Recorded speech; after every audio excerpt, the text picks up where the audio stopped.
외로운 고독한 결정이라고 제가 규정을 하고 윤 대통령의 그 결정을 따라가 보니 바라보고 있는 시선이라든가 손끝은 미래에 있었다.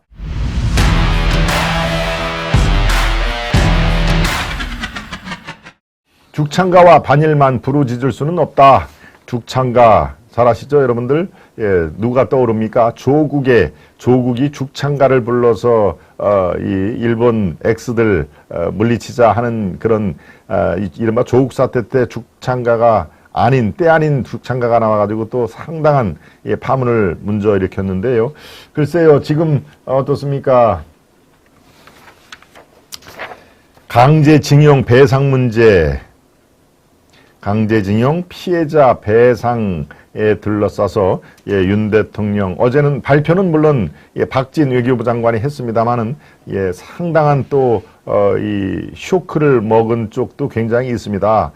이른바 일본 측에서는 코 하나 손 안 대고 코를 다 시원하게 푸는 거 아니냐. 오히려 윤 대통령과 한국 정부가 일본이 바라던 바를 다 수용한 거 아니냐라고 지금 그 공격을 하는 경우가 있죠. 제가 앞서 말한 대로 이른바 한겨레 등 좌파 쪽에 이렇게 친밀한 동질성이 있는 공감대가 좌파 이런 친민주당 쪽의 그 성향의 언론들이 오늘 일면톱이 다 그겁니다.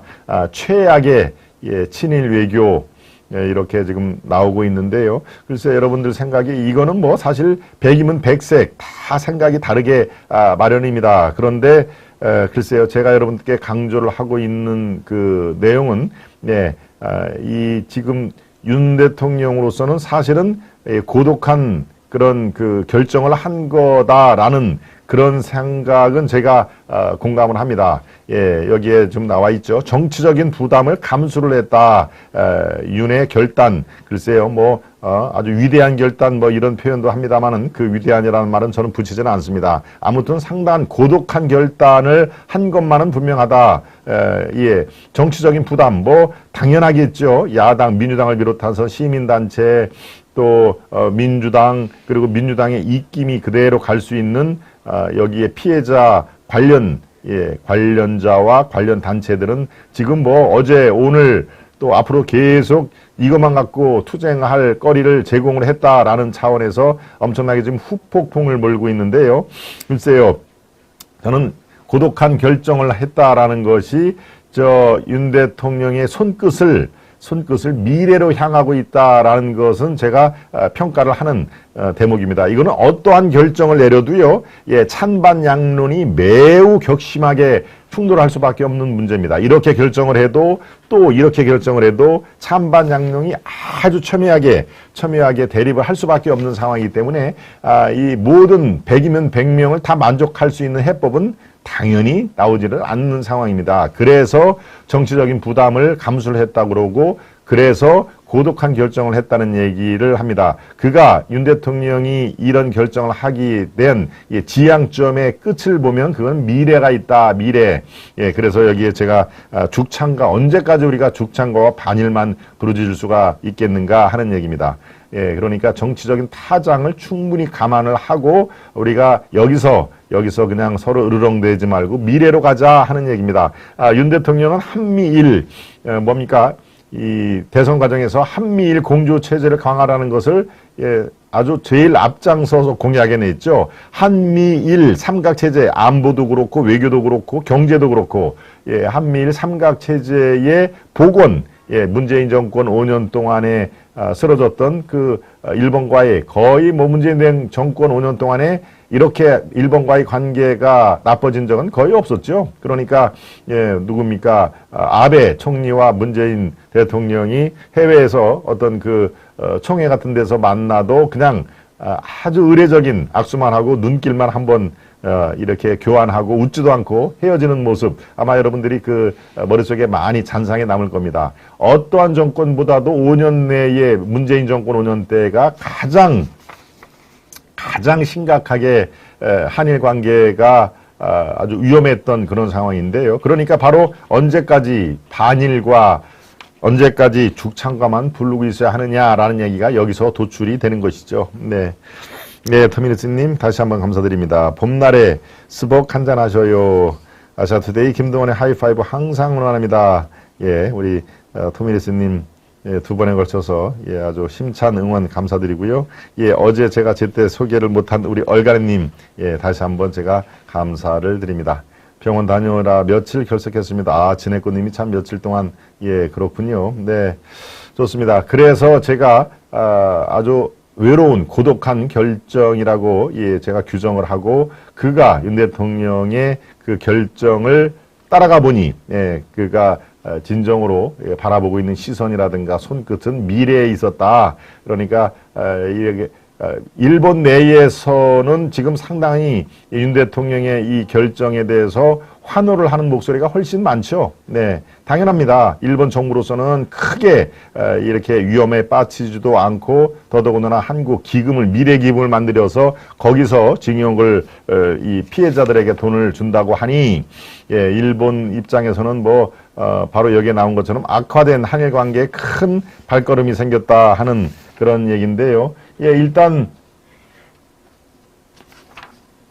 저쪽에 외신들의 반응을 먼저 살펴보겠습니다. 우리는 그렇다고 쳐도 외신들의 반응은 어떻을까? 예, 한번 쭉 밑으로 내려봐 주시죠. 네, 일본 외신들은 이 같은 한국 정부 강제징용 해법 발표에 대해 악화된 한일 관계 회복을 향한 큰 발걸음이 됐다 등의 반응을 보이며 추후 일본 정부가 사제 담화 계승, 한국 반도체 소재에 대한 수출 규제 해제 등의 조치를 취할 것으로 전망했다. 그렇죠? 우리가 먼저 이렇게 아주 전향적인 미래를 생각하는 그런 해법을 제공을 하니 일본에도 나름대로 화답을 할 것이다 하는 얘기입니다. 일본 지지통신, 예, 꽤 알려진 통신사입니다. 예, 대일 개선에 큰 한 걸음을 띄었다 하는 얘기죠. 예, 아사히 신문, 예, 한국의 뭐 조중동 같은 신문입니다. 한국 측의 발표에 따라 일본 정부는 95년 무라야마 다마와 98년 한일 공동선언, 2015년 아베 다마 등을 감안한 반성과 사과의 계승을 표명할 방침이다.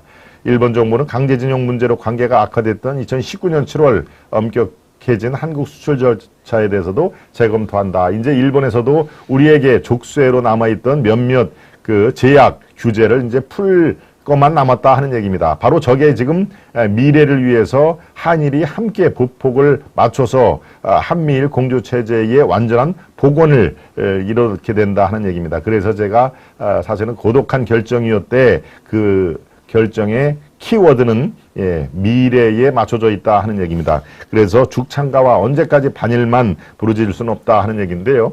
예, 지금 뭐 민주당에서 들고 일어나고 더더군다나 피해자 그 양금래 할머니인가요? 양금래 할머니는 어떻습니까? 이 잘못한 사람, 가해자가 사과도 안 하는데 엉뚱한 사람 돈을 받아서 내 주머니에 넣을 수는 없다라는 그 취지의 얘기를 했죠. 그분 말씀도 사실은 피해자로서는 뭡니까? 예, 피해자로서는 뭐 의당, 예, 할 말을 한 거죠. 예, 가해자가 미안하다, 죄송한다, 사죄한다는 얘기 한마디 없이 어떻게 기금을 만들어서 다른 사람 돈을 나한테 준다 하면 내가 그걸 받겠느냐, 내가 그걸 선뜻 받아야 하느냐 하는 얘기도 피해자의 입장에서는 예, 사실은 뭐 할 수 있는 얘기라고 저는 봅니다. 그러니까 이 윤 대통령의 지금 이번 조치가 여러 사람들을 다 만족시키는 아주 솔로몬의 지혜에 나오는 솔로몬의 해법은 아니다 하는 얘기입니다. 그렇지만 우리가 선택을 어느 것을 더 비중 있게 다루냐에 따라서 윤 대통령 이번에 대한민국 국군 피해자의 어떤 그 피해 이 일본의 아주 잔인무도한 그 죄상은 두고두고 우리가 지적을 하고 풀어야 될 문제지만 한국의 미래를 위해서 이렇게 선택을 했다라는 그런 그 윤 대통령의 그런 취지의 발언 이것들은 상당 부분 저는 공감을 할 대목이 있다. 그렇지만 피해자라든가 지금 이것을 이 윤 대통령 타도를 위해서 또 불쏘시개로 이 쓰기를 지금 이 도모를 하고 있는 야당이라든가 시민단체 이 사람들의 그 입맛에 맞추는 거하고는 아주 큰 괴리가 있다라는 것은 우리가 인정을 해야 될 필요가 있답니다. 상당히 아주 예민한 문제고요. 이건 뭐 아주 첨예하게 이렇게 대립이 되는 문제이기 때문에 스탠스를 어디에 하나 딱 이렇게 이게 옳다라고 일도 양단식의 그런 논평을 할 수는 없습니다. 그렇지만 백이면 백색 다 만족을 할 해법이 없는 이상 윤 대통령이 본인의 어떤 대선의 가장 앞장선 공약을 실천하기 위한 한미일의 완전한 복원, 이것을 위해서 고독한 결정을 했다. 예, 저는 이렇게 여러분들께 논평을 해드립니다.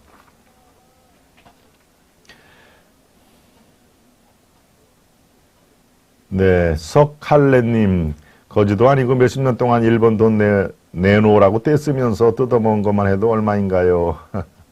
반일 감정을 이용한 자들이 진정 나라와 국민을 생각할까요? 나라와 국민을 생각한다면 미래를 보면서 결정해야 된다고 봅니다. 최윤기님, 네, 최윤기님은 또 브루스님, No China.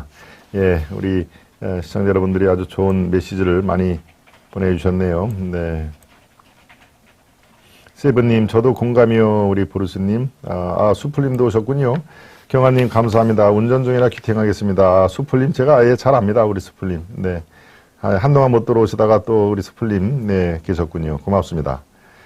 예, 경아님, 저도 무지 반갑습니다. 보리스님, 브루스님, 진해꽃님.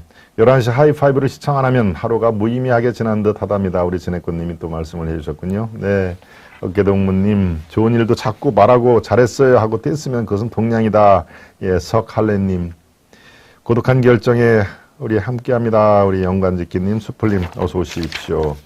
네, 두 번째, 죽창가와 반일만 부르질 수는 없다라는 네, 내용으로 예, 윤 대통령의 강제진영, 고독한 결정. 네, 저는 고독한 결정이라고 딱 그 규정을 하고 있습니다. 제식의 표현입니다. 고독한 결정은.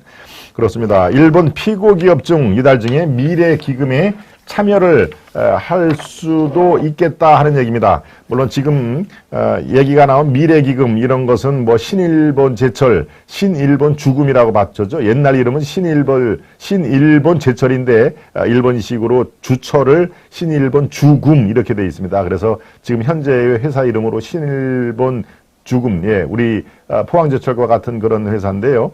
예, 그런데 직접적으로 징용, 또 미쓰비시 중공업 같은 직접적으로 강제 징용을 시켰던 예, 기업들은 일단 지금 미래기금에는 1차적으로는 안 들어오는 걸로 되어 있습니다만은 예, 일본의 피고 기업, 지금 얘기한 이 기업들이 이달 중에 예, 참여를 할 수도 있다라는 것이 지금 기사가 단독으로 올라가 있는 상황인데요.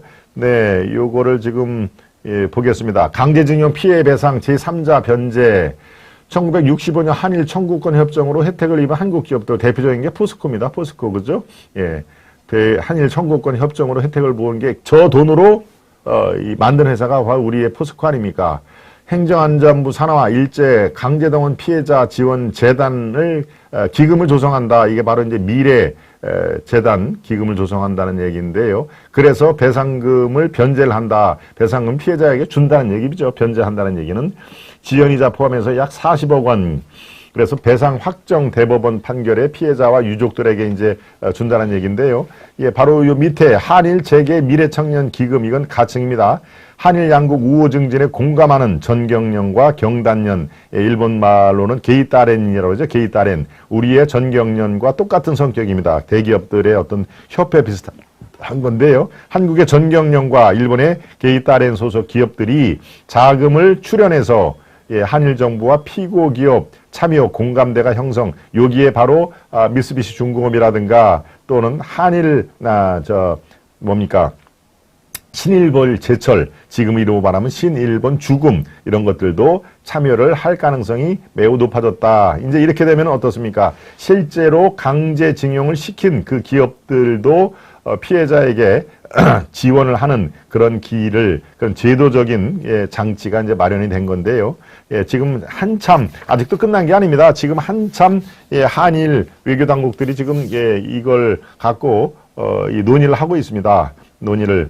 그러니까 지금 어제 박진 외교부 장관이 얘기를 한 것은 제 이제 1라운드고요. 나머지 구체적인 디테일 문제에서는 앞으로 2라운드, 3라운드가 어떻게 이거를 운영을 하겠다. 어떻게 어떤 방향으로 계속 이 강제징용 문제를 해결을 하겠다라는 것은 앞으로 계속 남아있는 과제입니다. 어제 발표라는 것은 1라운드 성격이다라는 것을 여러분들 예, 이해를 해 주시면은 예, 보다 넓은 예, 이런 시각으로 사물을 바라볼 수도 있겠습니다.